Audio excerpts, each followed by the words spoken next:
When you look at him, when I look at him, enjoyment is not the word that comes to mind. It should. Maybe you have to compare it to a writer or a painter. I mean, probably if you see them at work, they're not smiling or having an easy time. They're exploiting their mind to the utmost.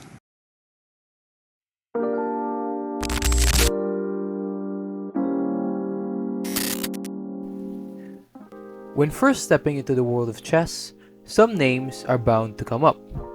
Garry Kasparov, the iconic chess giant from Russia. Bobby Fischer, the dominant prodigy. Viswanathan Anand, the speed demon. But what if there was a player that had all of these? An unbeatable chess behemoth that had obvious signs of genius at a young age, that can beat you on the board, in the position, and with the clock. You ever wonder what would happen if Mozart had more dedication to his craft? Well, you would have Magnus. But was Mozart ever asked how he does this? I don't. I would be very impressed if he had a good answer to that, because I think what he would say is that it just comes natural to me. It's what I do. Which is what you say. Yeah. The saying goes, hard work beats talent if talent fails to work hard. But when talent meets genius and adds a dash of dedication, what in the world do you do? Well, that was exactly the question that Jan Nepomniachtchi was trying to answer over 3 years ago.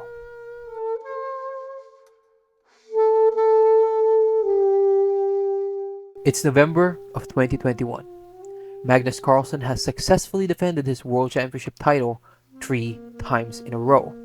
The first against Viswanathan Anand, the second against Kramnik, and the third against Caruana. Each defense becoming more difficult than the last.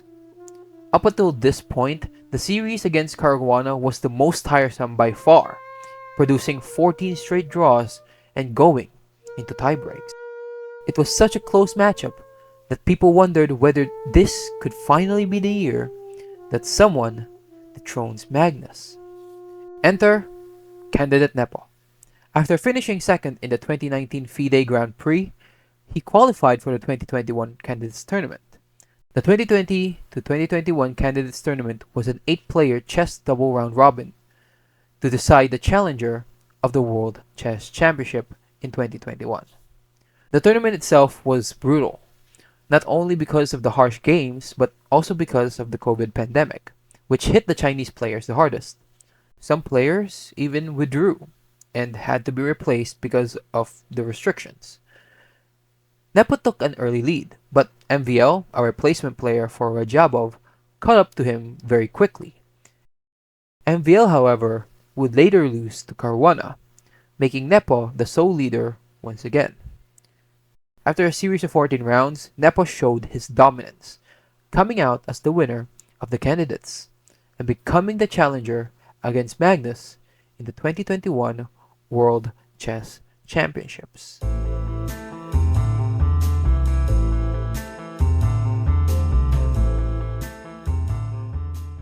It's the Dubai Exhibition Center of November 2021. At this point, many people still remember the drawful games of the previous World Championship.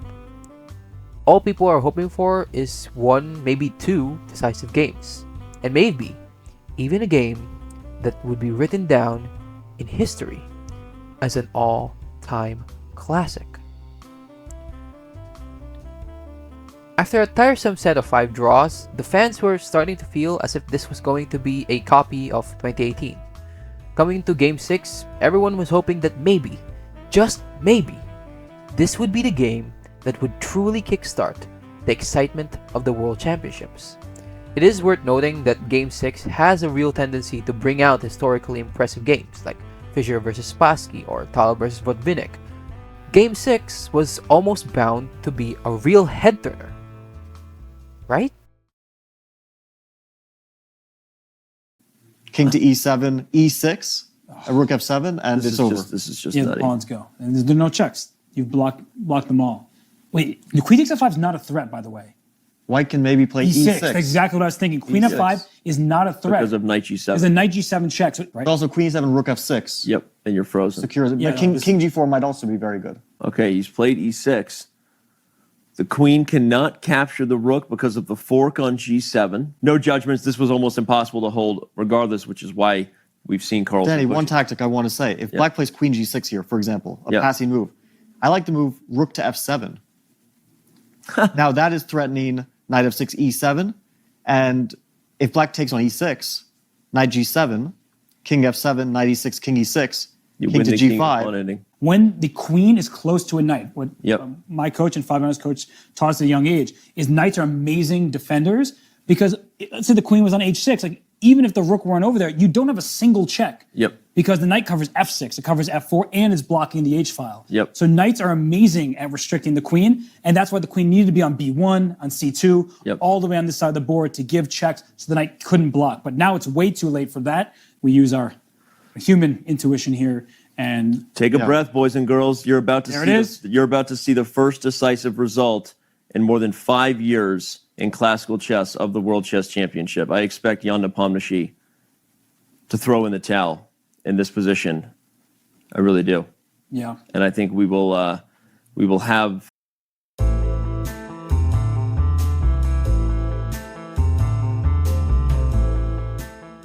I don't think even the most optimistic fans expected this absolute thriller. This game was the true critical point in the entire series. The game that determined the pace and outlook of the rest of the series. A game that not only tipped the scale, but completely and shockingly flipped it. This was Magnus' masterpiece. A man known for squeezing every position of all the possible tactics it can provide, who has complete mastery of the endgame and can go on longer than any human can possibly imagine. A game that determines the start or end of a legacy, brought out the best in Magnus. This game could have gone either way, but it favored the one unwilling to let his chance slip. That's what it means to be world champion. To prove greatness and to cement a legacy. Hope you guys enjoyed. I'll see you in the next video.